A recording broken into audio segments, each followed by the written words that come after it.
Boy, am I glad this show is back. Thank you.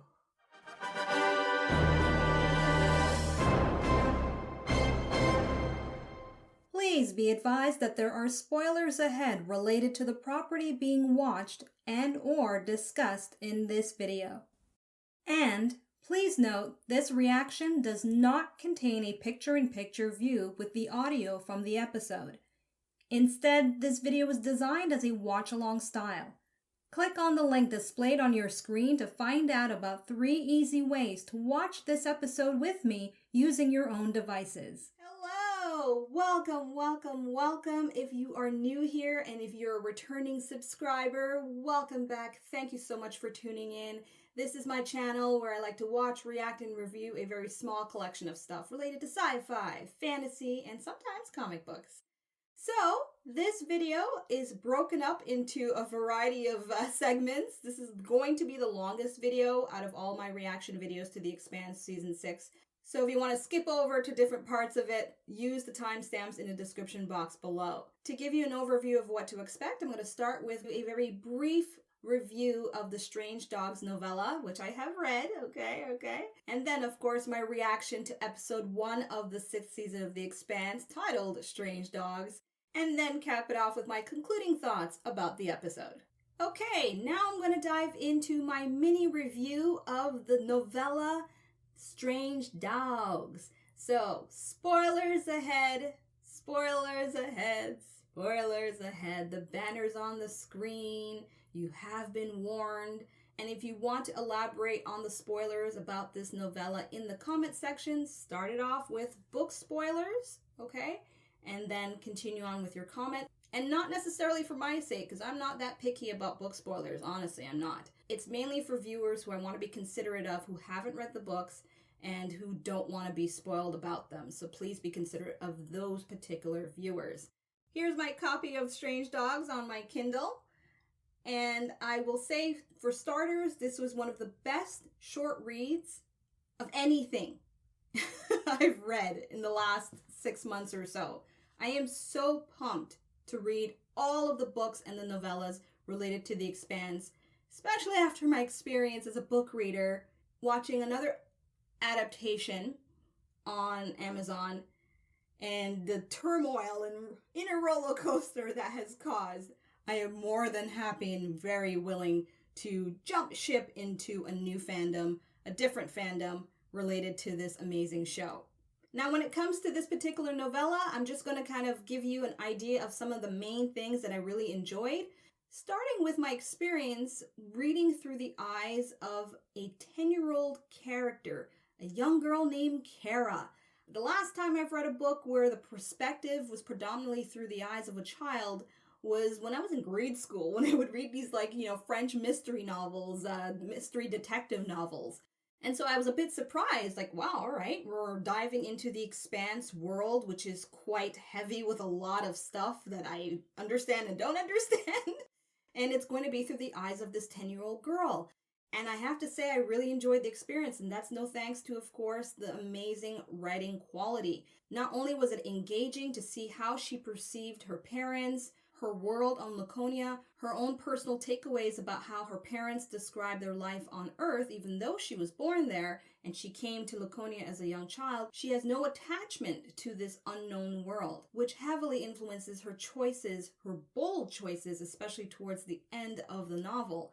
Kara's entire journey, from witnessing the death of the mama bird to her own personal grief and feeling guilt for likely being the cause of the death of the mama bird, and then seeing the miraculous looking reanimation of the mama bird by the strange dogs.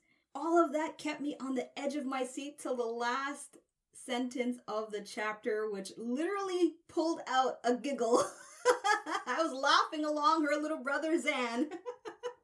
As it's described in the book. And more importantly, I loved how they highlighted the mystery of the how aspect with these strange dogs, right? How are they able to not only bring back to life a living creature animal, but then they fixed the drone device and then brought her brother back from the dead. A little bit Pet Cemetery vibes I got there with that, but it was so much fun to read. And based on the fact that in the Strange Dogs novella, Kara's parents do make mention of the protomolecule and their concern revolving around its use, and to add to that, the writers nicely make it clear Kara's observation of the stick moons in the sky, right? That are lit up. I think it was a white, blue, and red and green.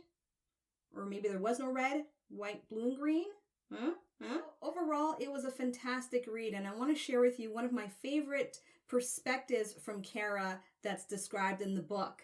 So it says here, she sat quietly, arms wrapped around her legs, and watched the weird miracle of the dead but not dead sunbird until she felt like she'd given the moment all of the honor and respect it deserved.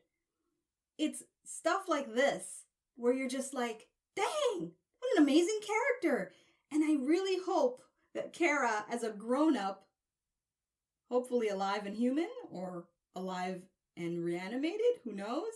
I really hope that perspective from this character continues on in upcoming novellas and books. I know there's the book Persepolis Rising right after, and there's another one coming out next year that many of you are waiting for. So I'm just saying that I hope to see this Kara character again.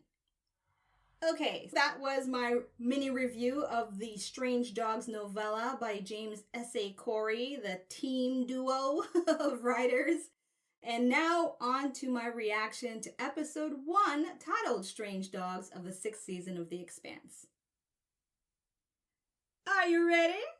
I'm at 0135. I've watched through the previously on portion. I do need some of those details. For those of you that are used to my reactions, you know, sometimes I forget a lot of stuff, even though I literally just came from watching it.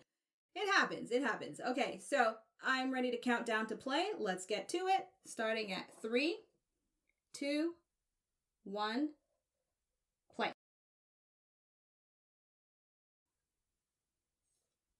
Go.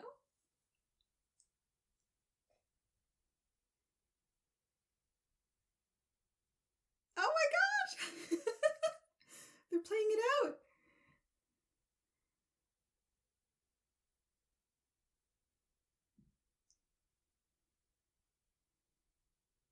At what point?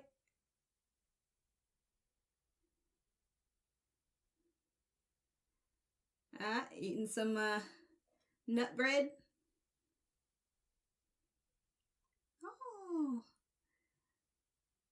So interesting when you see how they put it on the screen for you. I pictured them a little bit bigger in my mind. I mean, I only read the book once, so can't really remember that much of how they were described. But they had a long neck, right?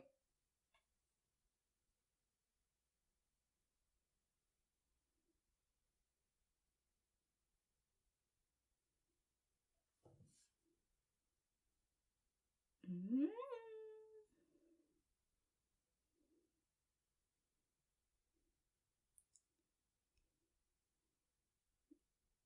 No, girl. It's something else.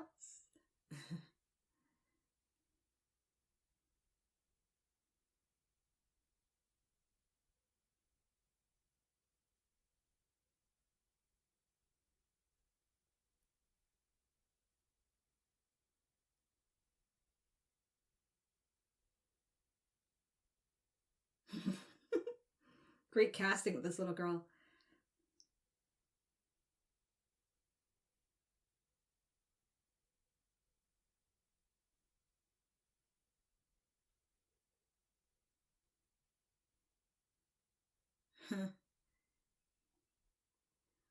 Oh. Okay. So they're going right for it. This is the critical point, though, where the story really does pick up. Her journey, her experience.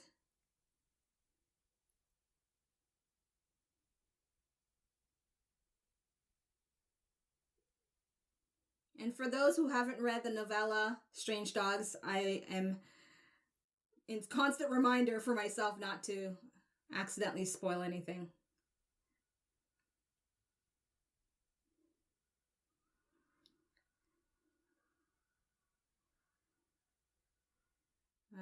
There's my my wide shot here.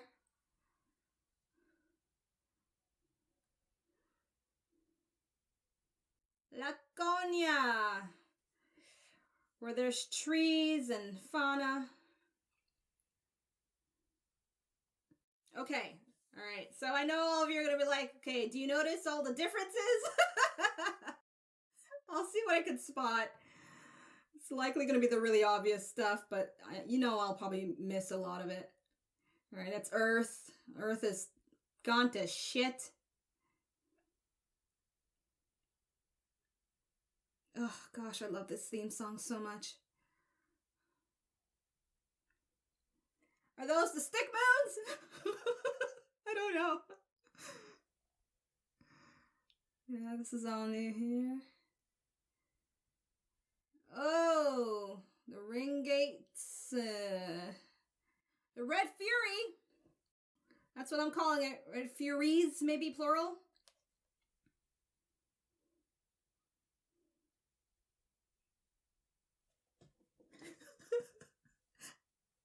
Think I got two? I'll leave you to describe the rest in the comment section if you're so inclined. Alrighty. This is footage.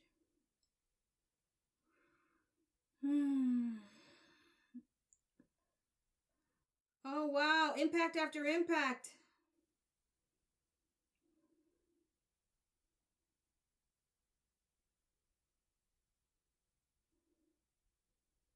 Wow. How many impacts have they had in total? He is just destroying Earth.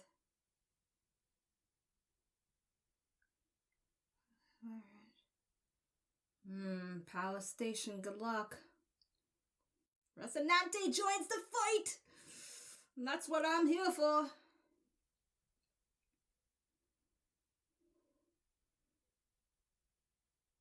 Oh, wow. Welcome back, buddy. He was my intro to the Belters in season 1. And he'll likely probably be my outro to this season.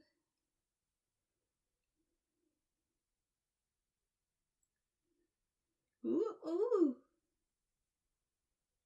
There's a good way to open up the story.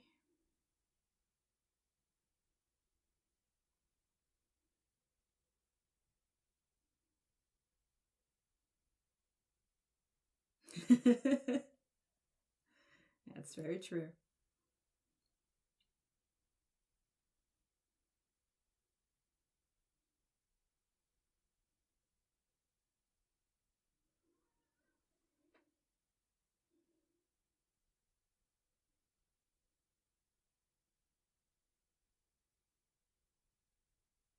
Oh my gosh.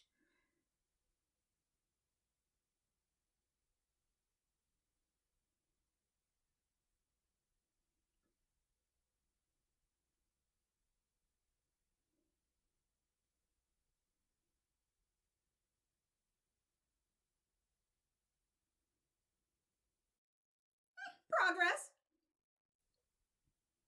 But she doesn't want to hear none of that. Oh, Mediterranean AG zone. Woof. Yeah.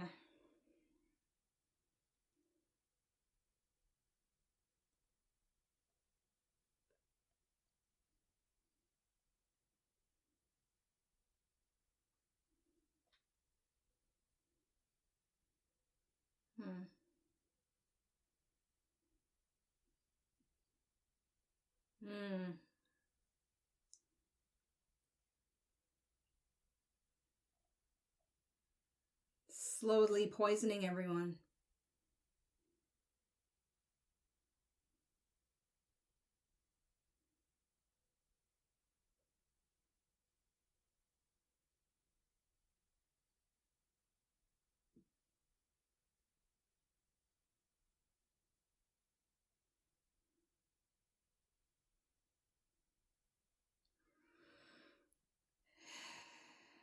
I feel her fury. But I want to see more of it. Whenever Sorella gets mad, it's beautiful. Mr. Roci, what are they doing? Pew, pew, pew. Nice transition shots.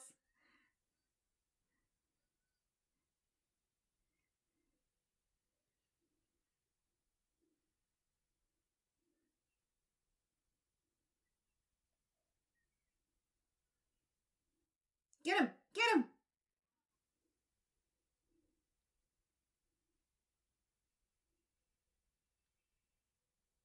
Got him.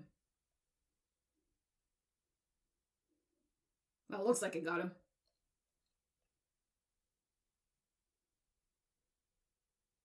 No, they missed?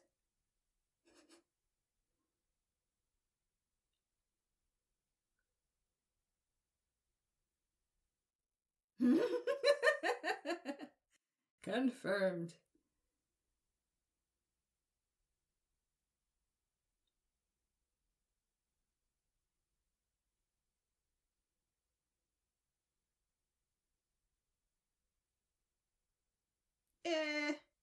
Yeah.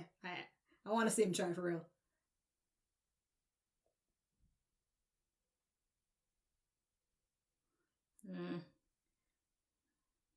Got the short end of the stick there.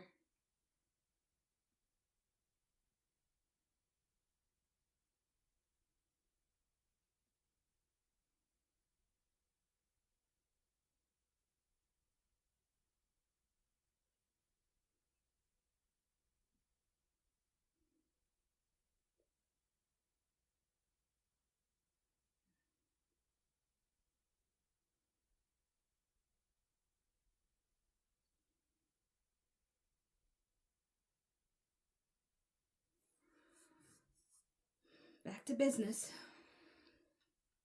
Peaches.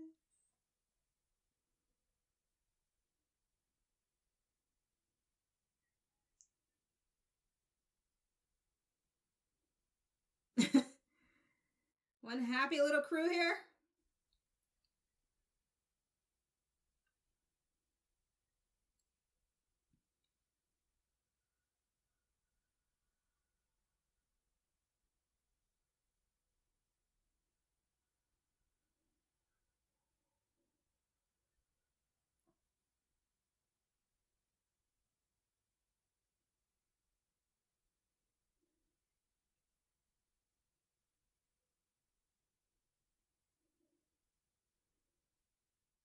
Well, it's great that she's useful. You know? Earning her keep kind of thing.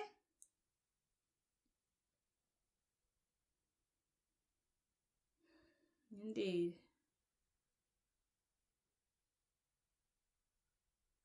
So, out of the 3 of them, who's captain now? Unless I missed it. Is it Holden or Naomi? When you got a sweet budget, this is an amazing quality you get. Look at this. This looks so real. With the darkness and the contrast of the light, he can... Oh, this is great.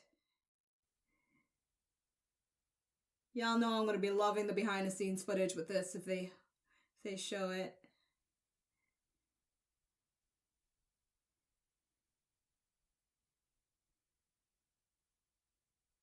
Cool.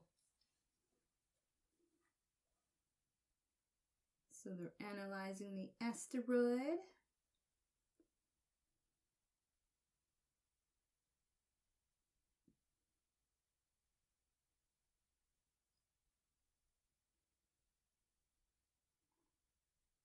Oh, something there.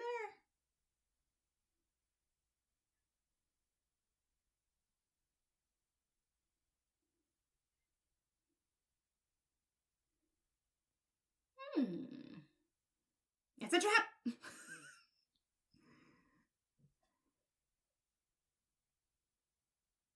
I'll always want to say that at every given point. I'll try not to, though.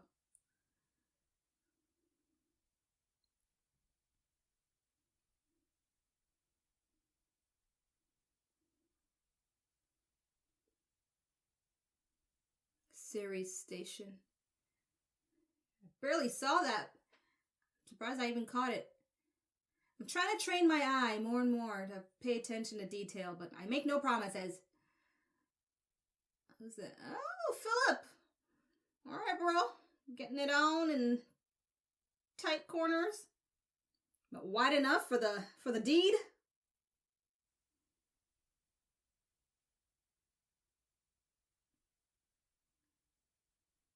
Two-minute man. For television purposes. Okay. Guess he doesn't care if it was good for her.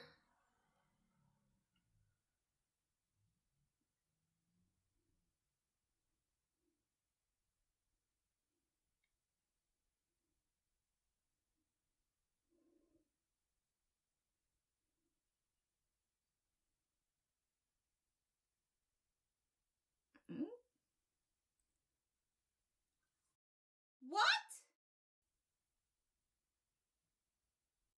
They killed off dogs, like, off screen? Okay, alright. I got the point. Jared Harris can't make it back.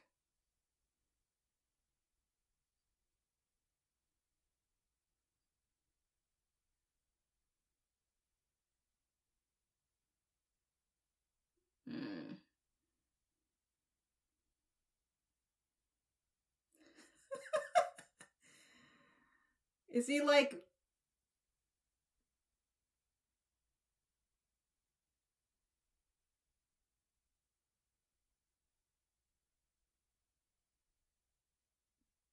Wow, he just finished boning.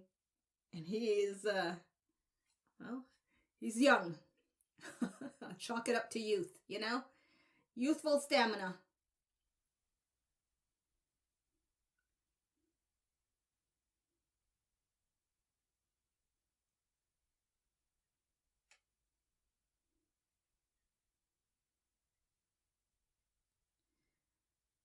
He is on to her, huh?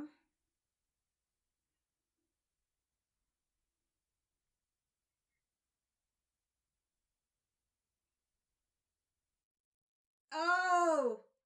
Burn! That's a real dig. I'm assuming that's part of the tension. Hey! Gabriel Darku! Another hottie for me to look at.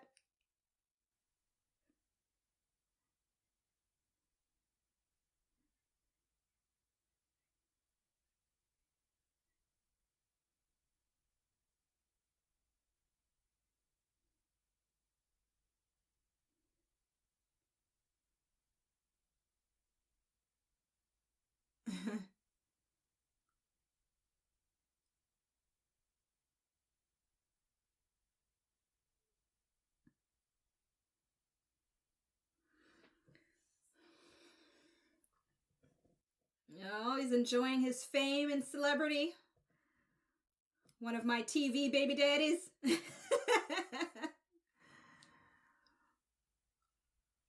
And let me guess, Philip is really over it.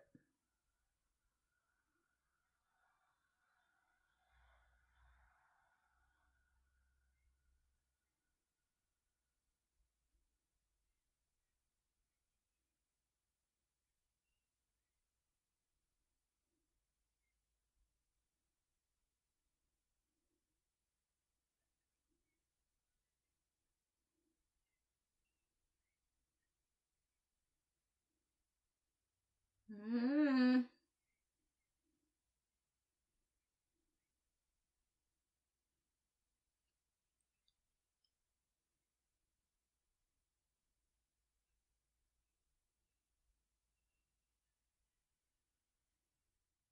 Okay. Promises, promises. Let's see how well he delivers.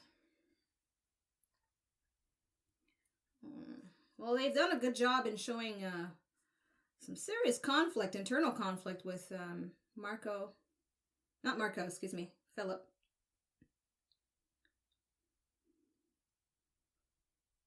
Free Navy bounty hunter.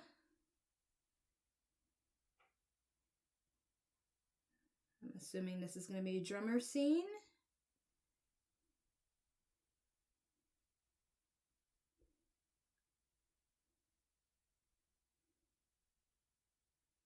Your turn.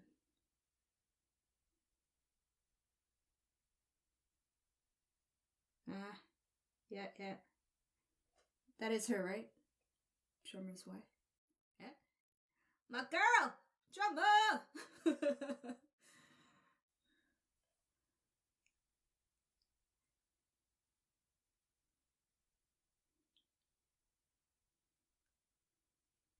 I'm not exactly sure what they're doing.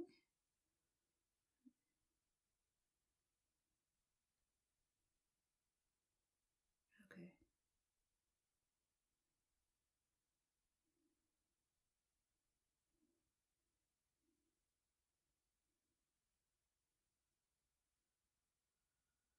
Michio's nervous.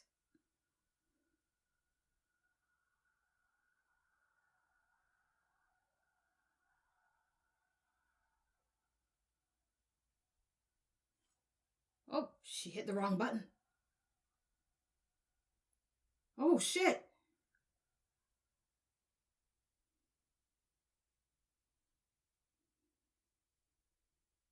Oh, well, I guess some more pew pew and pow pow.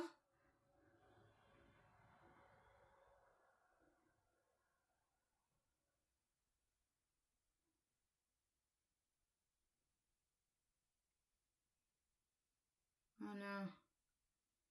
Are they gonna get captured? Nope, they're gonna get the fuck out of there.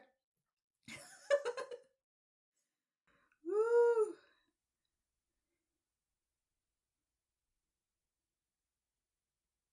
Okay. Still a success. Good.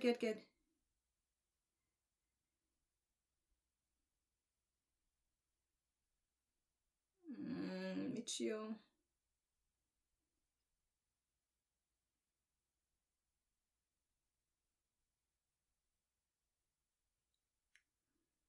Not good.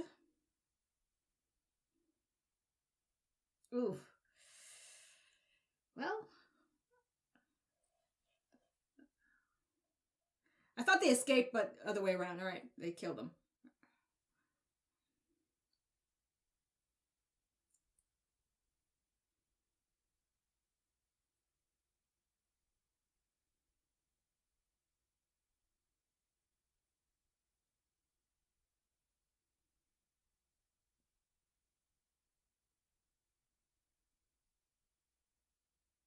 It was a nice POV shot. More to come as usual.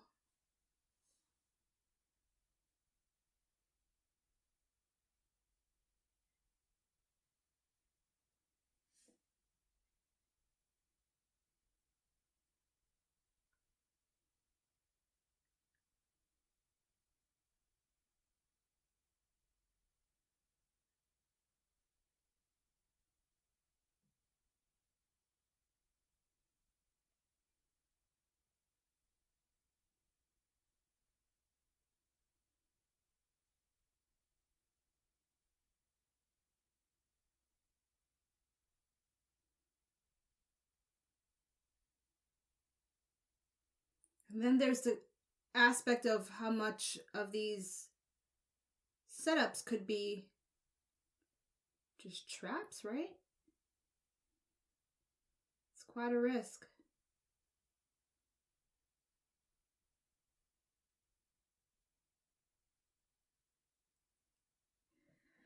All right, well, there's the answer to my question. Who's captain now?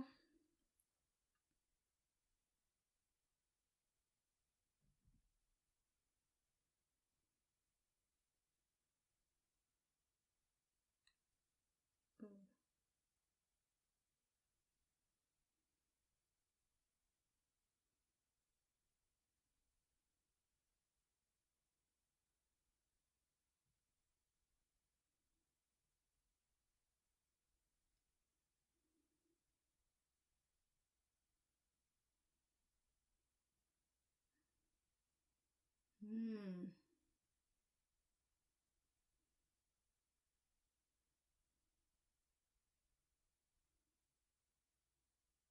potential.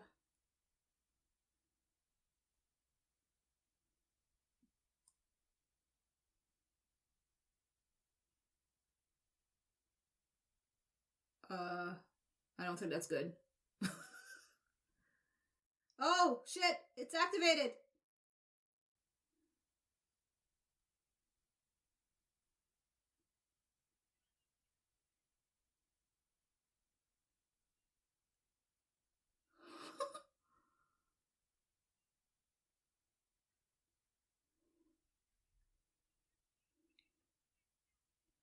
Oh!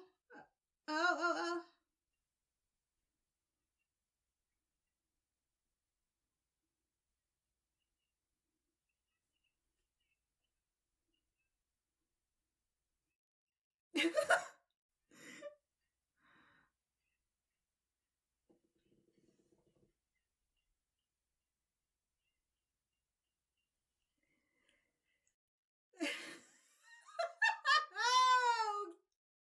Close call.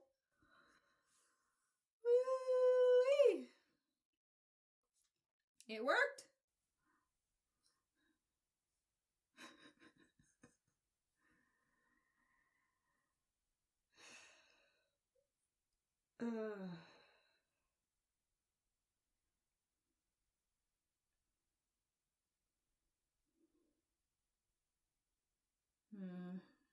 Yeah, I think she's had enough close calls.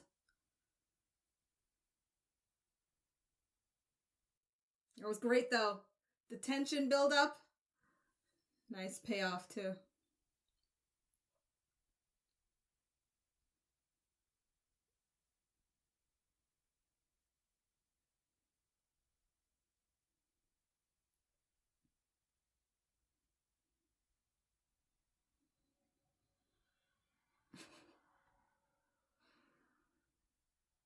Guess she doesn't like that sarcasm.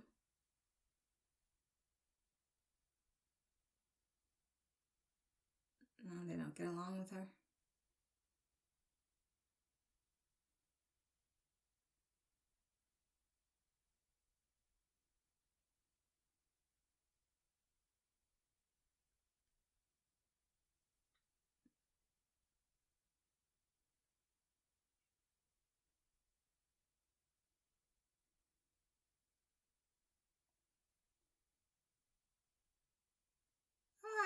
That's not fair. Come on. Obviously that was not his intention.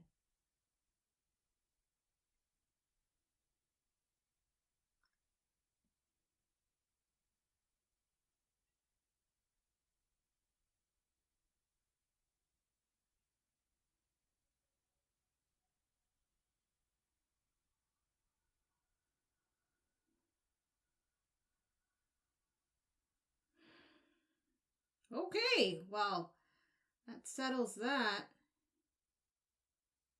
Talk about a huge contrast between season 1 and now season 6. Didn't expect that at all. Thought they'd be getting along.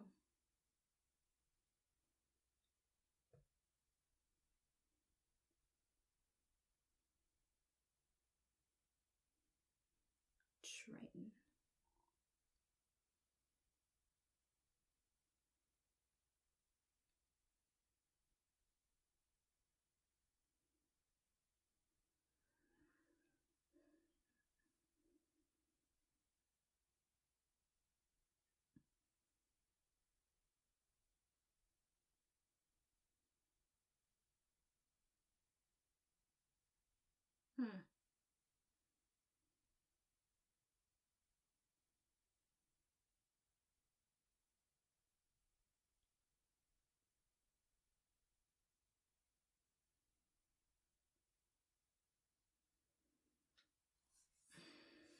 So,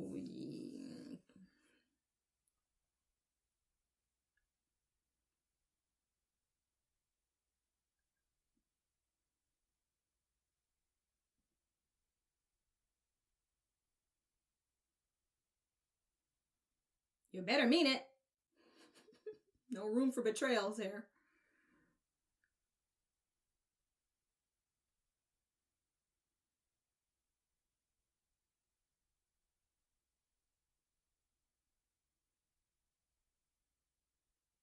Okay, so I was gonna say, are they low on, staff kind of thing? They could just repurpose her?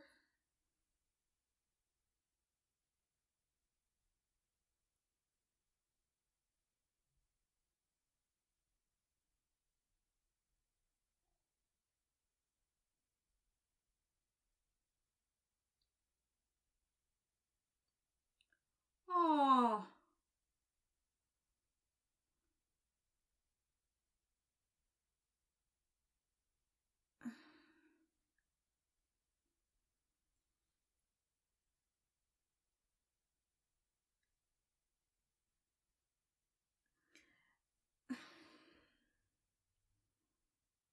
I understand, she's making mistakes like that. It could cost them their lives, even, more problems. But I'm just wondering, like, give her something else to do that's beneficial. There's nothing else on that ship that she could do that would be of, use.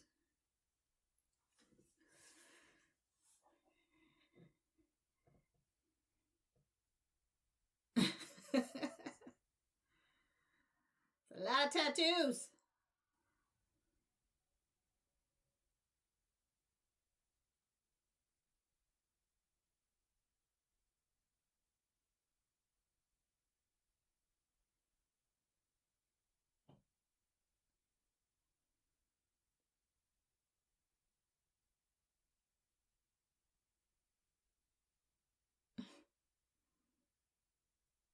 I like the music.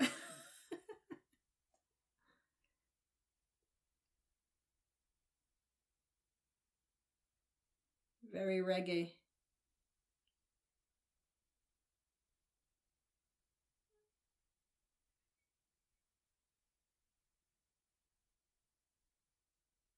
Mm.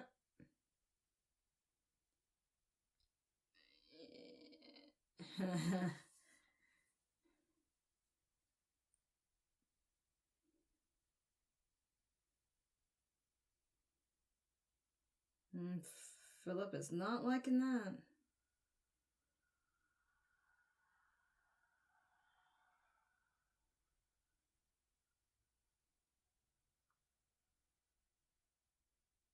No. Sorry. Beg to differ on that one.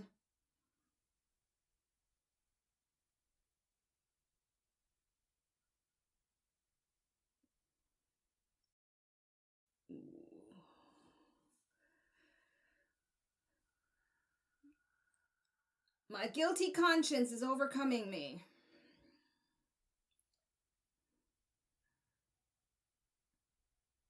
Hmm.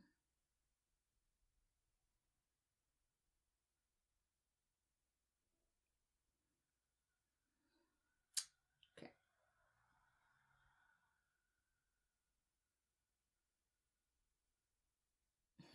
I've had a little bit too much of that.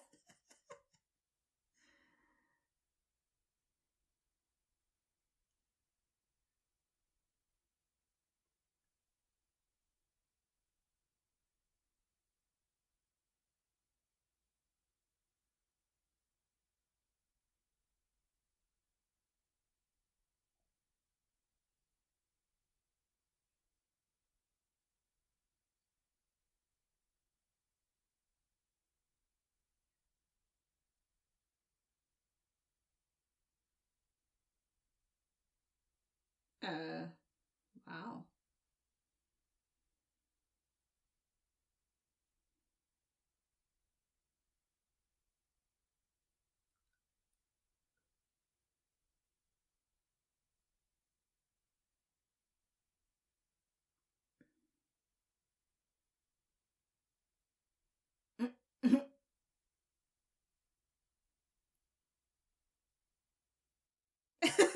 Oh, gosh.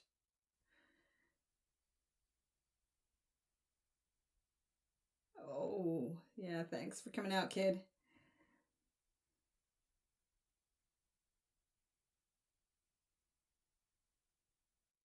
Wow, even with a man bun, that man is beautiful. I can't stand man buns.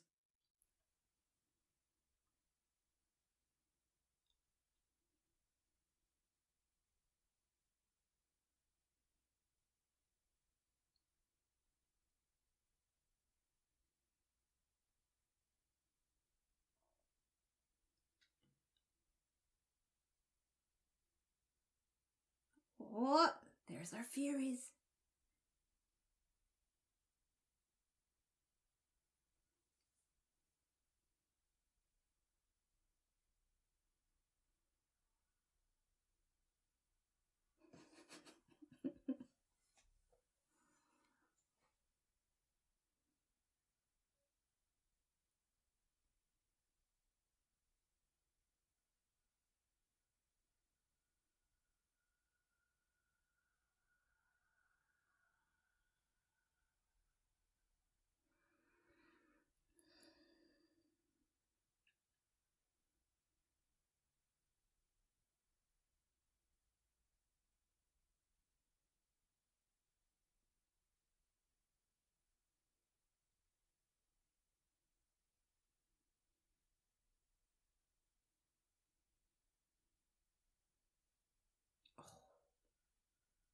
This is great.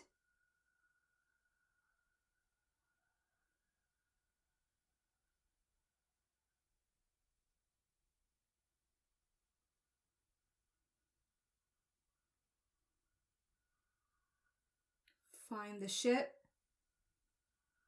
and then they can stop them.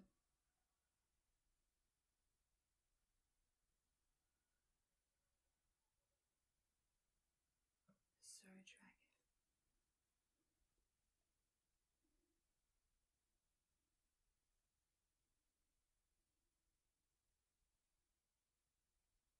Great choice of score for this moment.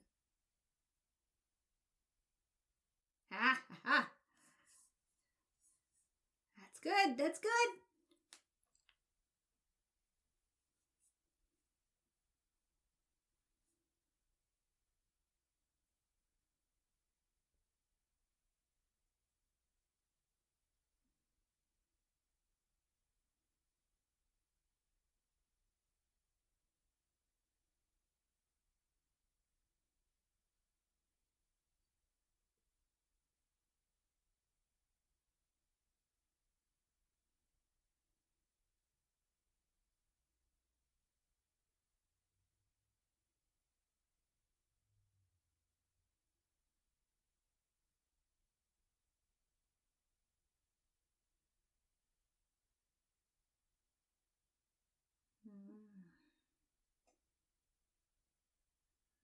A bit of foreshadowing there, I think. They did a great job with her makeup, making her look very tired and haggard, and, you know, it's affecting her mood.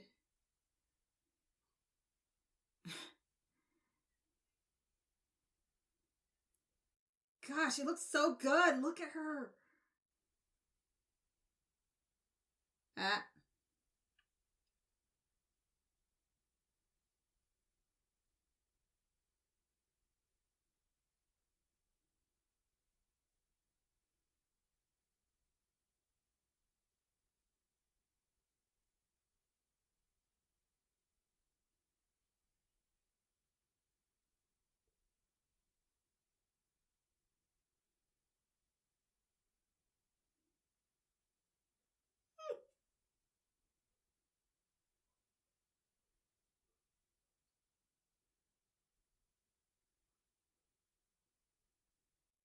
I mean, is there a negotiating with the Free Navy?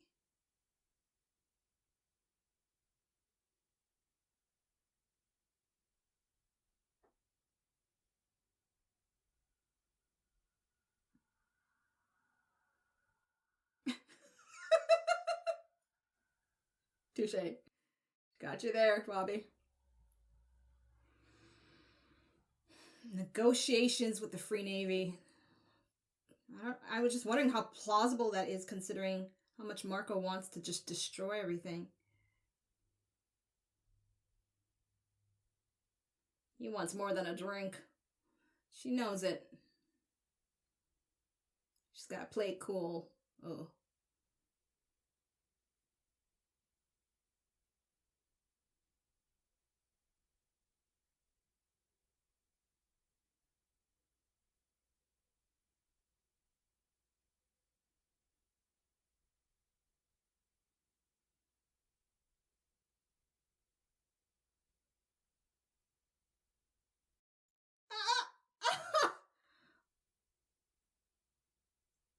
Squeeze me.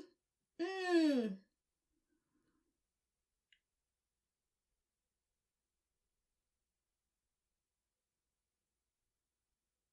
Ah, nicely played.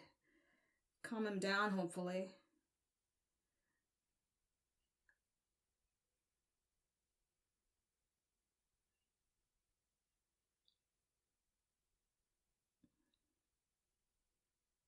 Oh shit, he is unraveling.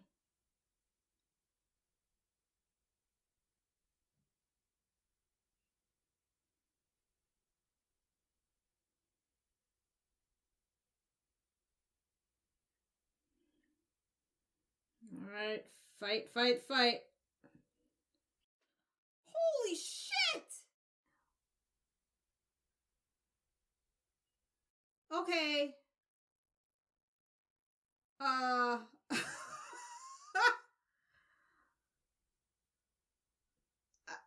Alright. I'm not even gonna pause.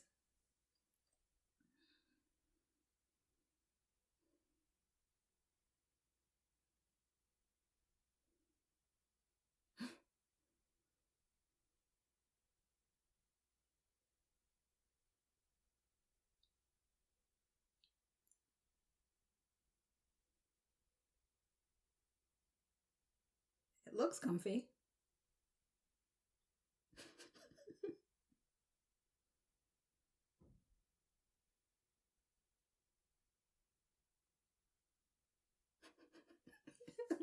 It's as if she walked in on her doing something inappropriate. It's hilarious. Ah.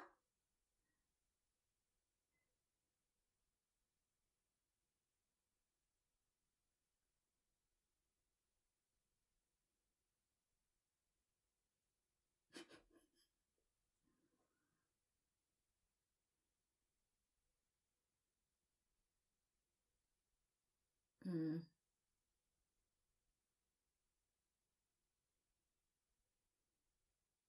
Ah.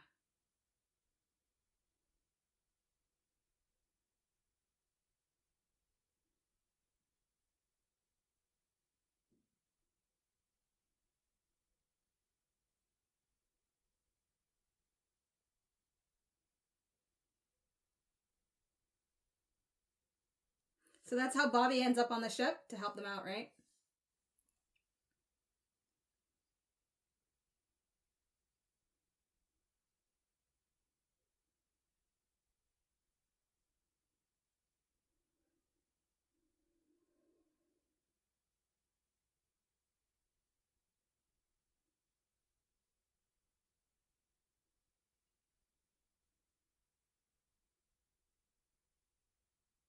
Hmm.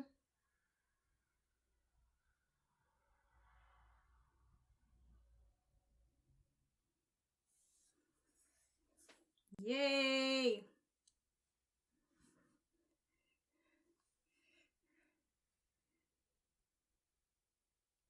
Kaboom! One rock out of many. Oh! Alright, nice ending. Nice ending. That was a really cool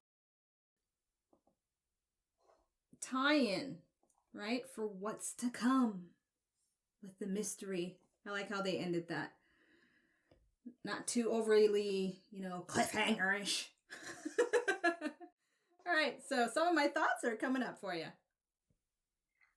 Ooh-wee! I can't wait to read your comments about what you thought of this season premiere episode.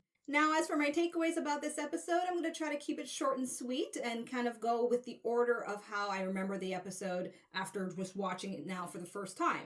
So let's start with Filip and Marco, right? The whole narrative related to the Belters and the Free Navy specifically. What I think worked really well in this episode is allowing the actors to perform their dialogue rather than speak it out. So for example, when it comes to Filip, we can see what he's doing to manage through his personal pain and guilt, and God knows what he's thinking related to the atrocities he is now complicit or a part of. And then when we see him join his father at that little round table they were having, it's very clear there's not only tension between them, but we can also see from Marco's expression, nicely performed by Keon Alexander, that he's not very much in approval of his son's behavior. But I think you'll agree with me, the most poignant scene between the two as father and son that really demonstrates the tension and some of the subtext of stuff going on between them is on the bridge when Marco's, new lieutenant, I don't remember her name right now, but she's more or less like the new corral of this season, right? She's telling Marco they're only doing so much for Ceres Station. And then you have Filip walking in and he's saying, do your job. And then she's like, oh, you have any suggestions for me? And naturally, Marco doesn't shy away from showing his disappointment and his lack of care for Filip's 2 cents, since it seems that Filip doesn't have much to do. Which begs me to wonder now as a viewer, what has happened since the last time we saw Filip, where he was all gung-ho to join his father and his mission, and then now he's just galloping about the place, boning women, trying to hit on women, losing his shit and killing his best friend. I'm not going to deny that there was a part of me that was wondering a little bit of how much was that related to the source material versus trying to add a narrative that's more related to our current sociopolitical sentiments related to, things like toxic masculinity, to name a few that I know some shows are going out of their way to address. But I'm not going to touch too much on that. I'm just wondering. So you're more than welcome in the comment section to start your comment with book spoilers and then indicate to me, how much of what I saw depicted or portrayed with Filip is accurate to the actual story from the source material. I am really curious about that, although I do plan on reading the books at some point, but by the time I get to that point, the series will be done and over. Okay, let me now move along with my thoughts about what's been shown with Naomi and the Roci crew. I can only say I'm very surprised. I really am. I was so sure it was going to be somewhat of more tight-knit family, considering the fact that they lost Alex, and it's now just the 4 of them. I thought that would actually bring them more together, but unfortunately it seems that they're more divided than ever, especially Amos and Naomi. And I said in my reaction that, it's such a huge contrast from season 1, Naomi and Amos, where they were very close and they were very protective of each other. And now it seems like they can't even stand to be in the same room with each other, where Naomi actually tells him he should be somewhere else. But more surprisingly, she refuses to open up and allow Clarissa's presence to mean anything beyond what Amos wants it to be.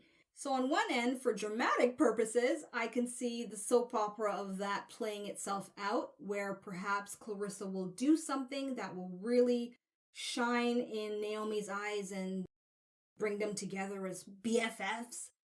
And on the other hand, I don't mind the realism of perhaps them never getting along. Because in life, we always don't get along with everyone, no matter the circumstances. So part of me is kind of hoping they'll stay with the realism of that and let that tension create different choices for the characters and have them go off on a different journey individually, perhaps, or respectively as a couple. Maybe it's going to be, Holden and Naomi versus Amos and Clarissa. I can see something like that brewing up. I'll see what happens. Now, as for Drummer and her situation, I don't have much to say because I don't fully 100% understand altogether what likely occurred, except for Michio right now. She is not useful. In fact, if anything, she's a liability. And it was really sad to see how they may actually leave her somewhere else instead of, as I was saying in my reaction, maybe give her something else to do. So I'll leave it up to you to break that down, why it's more necessary for Drummer to let her go somewhere else rather than give her something else to do, considering that they have now extra crew members that they can train for different purposes. Or is it as simple as the fact that Michio has no other skill set that's useful to them and they might as well just shield her away from the situation? I'm not sure, so if you're inclined to elaborate for me in the comment section, that'd be great.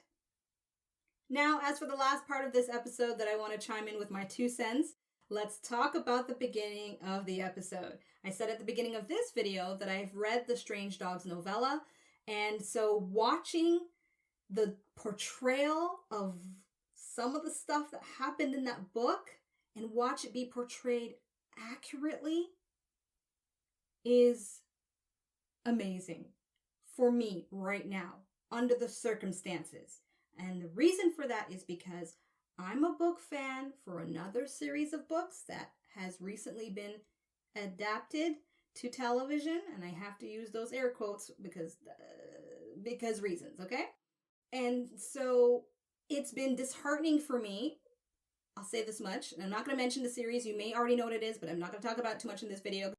This is related to The Expanse, but it's related also to my comment that I'm going to make about this episode. So it's been disheartening for me to watch a lot of what's not in the books be thrown in on a television show, and it's just very disappointing as a book reader. So in contrast with this episode, after reading the novella, it was just such a wonderful relief to see them actually faithfully adapt part of that scene with the young girl and the bird in distress and the strange creature she sees coming through the forest.